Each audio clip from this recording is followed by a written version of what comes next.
কেতিয়াবা মানুহে যেতিয়া নিজৰ দুখ-কষ্টক লৈ ইমানেই ব্যস্ত হৈ পৰে, তেতিয়া আনৰ দুখ দেখাৰ ক্ষমতাই হেৰুৱাই পেলায়।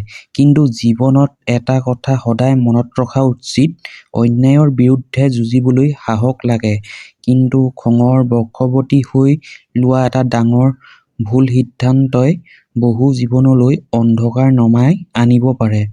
নমস্কাৰ বন্ধুসকল, সকলোকে স্বাগতম জনাইছোঁ। বন্ধুসকল, আজি হৈছে ২২ আগষ্ট। জনপ্ৰিয় ধাৰাবাহিক বকুল ধাৰাবাহিকখন আপোনালোকে কোনে কোনে ভাল পায়, ভিডিঅ'টোত প্ৰথমতে এটা লাইকৰ জৰিয়তে সুন্দৰ এটা কমেণ্ট কৰি জনাবলৈ নাপাহৰিব। বন্ধুসকল, মই আজি আপোনালোকৰ বাবে এই বকুল ধাৰাবাহিকখনৰ এণ্ডিং এক্সপ্লেইন আৰু আজি মুকলি হোৱা প্ৰমো ৰিভিউ লৈ আহিছোঁ। গতিকে ভিডিঅ'টো আপোনালোকে প্ৰথমৰ পৰা শেষলৈকে সম্পূৰ্ণকৈ চাই থাকিব। বন্ধুসকল, বকুল ধাৰাবাহিকখনত আমি যোৱাকালি শেষৰ ফালে দেখিবলৈ পাইছিলোঁ, খুৰীয়েকে আহি চন্দনক চন্দন কিবা এটা খাই ল'বি আহ সেইবুলি কয়। তেতিয়া চন্দনে খঙত একো নাখাওঁ, মই এইখন ঘৰলৈ মই কেৱল খাবলৈহে আহিছোঁ নেকি? আৰু তোৰ খোৱাৰ বাহিৰে বেলেগ কথা নাই নেকি? বাকীবোৰ চব পাহৰি গলি হয়নে? সেইবুলি কোৱাত খুৰীয়েকে মই নাই পাহৰাও, আৰু তইনো ইমান কিয় খং কৰি আছ? সেইবুলি কয়। তেতিয়া চন্দনে ৰচোন, তই বাক এইখন ঘৰলৈ কিয় বিয়া দিছিলি?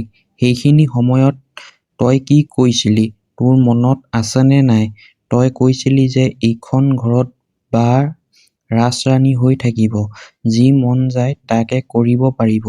সেইকাৰণে তই সেই চকুৰে দেখা নোপোৱাটোলৈ বাক বিয়া দিলি। কিন্তু বা ৰাজৰাণী হৈ থকা নাই, তইহে ইয়াত ৰাজভোগ খাই আছ। তেতিয়া খুৰীয়েকে মই ইয়াত খাবলৈ অহা নাই, আৰু খাবৰ কাৰণে মই মন্দিৰাক ব্যৱহাৰো কৰা নাই। ৰচোন, তই আজি এনেদৰে কিয় কথাবোৰ কৈছ? তোৰ হৈছে কি? সেইবুলি কয়। তেতিয়া চন্দনে বাৰ অৱস্থাটো চাই মই পাগল হৈ গৈছোঁ।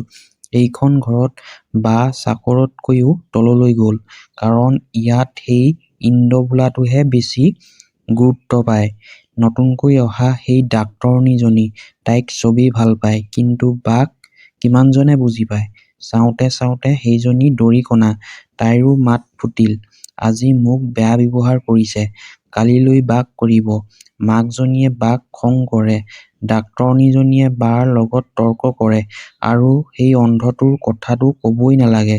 সিটো বাক একো বুলি ভাবিয়েই নলয়। তাৰ মুখত এতিয়া কেৱল নতুনকৈ অহা ডাক্তৰনীজনীৰ নাম। তাৰ চকুতো নাই। অদিতিৰ নাম লৈ থাকিলে জিভাখন ছিঙি আনি কাটি পেলাবৰ মন যায়। বুজিছ? বহুত হ'ল, মই বাক ঘৰলৈ লৈ যাম। ইয়াত বোৱাৰীৰ নামত অন্ধৰ গোলামী খাটিব নালাগে। সেইবুলি কয়। তেতিয়া খুৰীয়েকে তই ধৈৰ্য ধৰ চন্দন, তাই ইমানখিনি কৰা কষ্টৰ ওপৰত তই চেঁচা পানী নাঢালিবি, সকলোৰে সময় আহিব। সেইবুলি কোৱাত চন্দনে চা খুৰী, মই আৰু ধৈৰ্য ধৰি থকা নাই, মই যিকোনো মুহূৰ্ততে ঘটনা ঘটাই দিম। তই ডিঙিলৈকে খাই খাই ধৈৰ্য ধৰি থাক। সেইবুলি কোৱাত খুৰীয়েকে চন্দন, তই কিন্তু একো খেলিমেলি নকৰিবি সেইবুলি কয়। তেতিয়া চন্দনে মই কৈ আছোঁ নহয়, মোক আৰু উপদেশ দি নাথাকিবি বুলি। মোৰ যি মন যায় মই তাকেই কৰিম সেইবুলি কয়। এতিয়া বাৰু সঁচাকৈ চন্দনে কাৰোবাক হত্যাৰ নিচিনা কিবা প্লেনিং কৰিবলৈ চেষ্টা কৰিব নেকি? আৰু বন্ধুসকল, এতিয়া আজি মুকলি হোৱা প্ৰমোত আমি দেখিবলৈ পালোঁ, আদিয়ে অদিতিৰ আগত ইয়াত কোনোবাই চহী কৰিছে।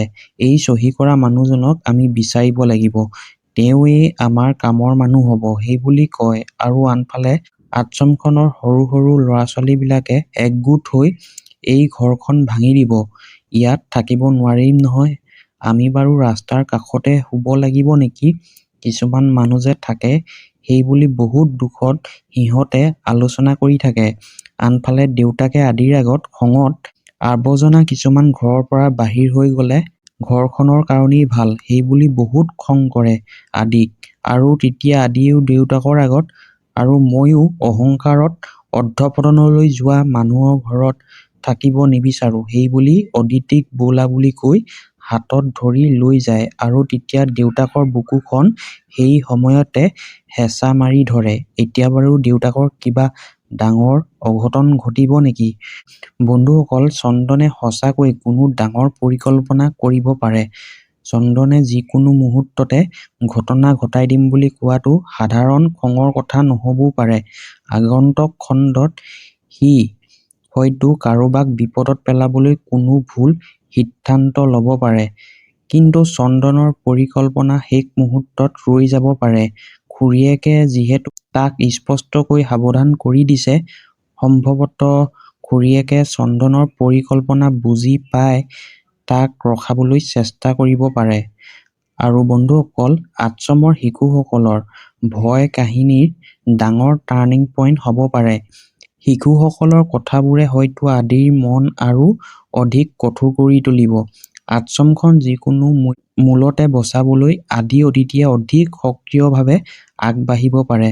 বন্ধুসকল, আনফালে চহী কৰা মানুহজনেই হ'ব পাৰে ডাঙৰ ক্লু। আদি অদিতিয়ে বিচাৰি থকা সেই চহী কৰা মানুহজন হয়তো আশ্ৰমখনৰ মাটি বা পুৰণি ঘটনাৰ সৈতে জড়িত কোনো গুৰুত্বপূৰ্ণ তথ্য জানে। তেওঁক বিচাৰি পোৱাটো আগন্তুক খণ্ডত কাহিনীৰ ডাঙৰ টুইষ্ট হ'ব পাৰে। আনফালে বন্ধুসকল, দেউতাকৰ বুকুত হোৱা চাপক লৈ পৰিয়ালত চিন্তাৰ সৃষ্টি হ'ব পাৰে। প্ৰমোৰ শেষ দৃশ্যটোৰ পিছত আগন্তুক খণ্ডত দেউতাকৰ অৱস্থাক লৈ ঘৰত হুলস্থুল হোৱাৰ সম্ভাৱনা আছে। কিন্তু তেওঁক লৈ কাহিনীত আচলতে কিমান ডাঙৰ ঘটনা ঘটিব সেয়া এতিয়াও নিশ্চিত নহয়। বন্ধুসকল, আনফালে দেউতাকৰ এই অৱস্থাৰ বাবে আদিয়ে নিজকে দোষী ভাবিব পাৰে। আদি অদিতিৰ হাতত ধৰি ওলাই যোৱাৰ ঠিক পিছতেই এই ঘটনা দেখুওৱা হৈছে। সেয়েহে আদি হয়তো মানসিকভাৱে ভাগি পৰিব পাৰে যে তেওঁৰ সিদ্ধান্তৰ বাবেই দেউতাকৰ এই অৱস্থা হৈছে। আনফালে বন্ধুসকল, চন্দনৰ খং আৰু আশ্ৰমৰ বিপদ দুয়োটা কাহিনী একেলগে সংযোগ হ'ব পাৰে। চন্দনে কোৱা ঘটনা ঘটাই দিম এই কথাটো আৰু আশ্ৰমক লৈ চলি থকা সংঘাত আগন্তুক খণ্ডত কোনো এটা ডাঙৰ ঘটনাৰ জৰিয়তে একেলগে মিলি যাব পাৰে। আনফালে বন্ধুসকল, আটাইতকৈ ডাঙৰ টুইষ্ট আদি অদিতিয়ে বিচাৰি থকা চহী কৰা মানুহজনৰ পৰা হয়তো এনে এটা তথ্য ওলাই আহিব পাৰে যিটোৱে আশ্ৰমখনৰ ওপৰত থকা দাবী বা সম্পূৰ্ণ ঘটনাটোকেই নতুন ৰূপ দিব পাৰে। গতিকে বন্ধুসকল, আজিৰ প্ৰমোটোৱে কাহিনীটোত একেলগে কেইবাটাও ডাঙৰ প্ৰশ্ন এৰি গ'ল। চন্দনৰ মনত জমা হৈ থকা ক্ষোভে এতিয়া কোনটো ৰূপ ল'ব, সেয়া যেন আগন্তুক খণ্ডৰ আটাইতকৈ ডাঙৰ চিন্তা। আনফালে আশ্ৰমৰ সৰু সৰু শিশুসকলৰ চকুত এতিয়া ভয়। যদি আশ্ৰমখন ভাঙি যায়, তেন্তে সিহঁত যাব কলৈ? এই প্ৰশ্নটোৱে হয়তো আদিক আৰু অধিক দৃঢ় কৰি তুলিব। কিন্তু ইয়াৰ মাজতেই আদি অদিতিৰ হাতলৈ অহা চহীৰ কুলুটোৱে কাহিনীটোত নতুন আশাৰ সৃষ্টি কৰিছে। সেই মানুহজনক যদি বিচাৰি উলিয়াব পাৰে, তেন্তে হয়তো আশ্ৰমখনৰ বিষয়ে বহু নজনা সত্য পোহৰলৈ আহিব পাৰে। আৰু শেষত দেউতাকৰ বুকুত হোৱা হঠাৎ চাপটোৱে কাহিনীটোত আন এটা ডাঙৰ চিন্তা যোগ কৰিলে। এয়া কেৱল সাময়িক ঘটনা নেকি? নে আগন্তুক খণ্ডত দেউতাকক লৈ কোনো ডাঙৰ পৰিৱৰ্তন আহিব? সেয়া এতিয়া অপেক্ষাৰ বিষয়। আপোনালোকৰ মতে চন্দনে সঁচাকৈয়ে কোনো ডাঙৰ ঘটনা ঘটাবনে? দেউতাকৰ কি হ'ব? আৰু আদি অদিতিয়ে বিচাৰি থকা চহী কৰা মানুহজনৰ হাতত আশ্ৰমখনৰ কি ৰহস্য লুকাই আছে? আপোনালোকৰ অনুমান কমেণ্ট কৰি জনাব। ভিডিঅ'টো ভাল লাগিলে লাইক কৰিব আৰু এনে ধৰণৰ প্ৰমো ৰিভিউ পাবলৈ চেনেলটো ছাবস্ক্ৰাইব কৰি বেল আইকনটো অন কৰি ৰাখিব, যাতে মই নতুন ভিডিঅ' দিলে আপোনালোকে সকলোতকৈ আগত চাব পাৰে। তেন্তে বন্ধুসকল, পুনৰ এটা নতুন প্ৰমো ৰিভিউ লৈ অতি সোনকালেই আপোনালোকৰ মাজলৈ আহিম। তেতিয়ালৈকে সকলো সুস্থ সুন্দৰকৈ থাকিব। ধন্যবাদ।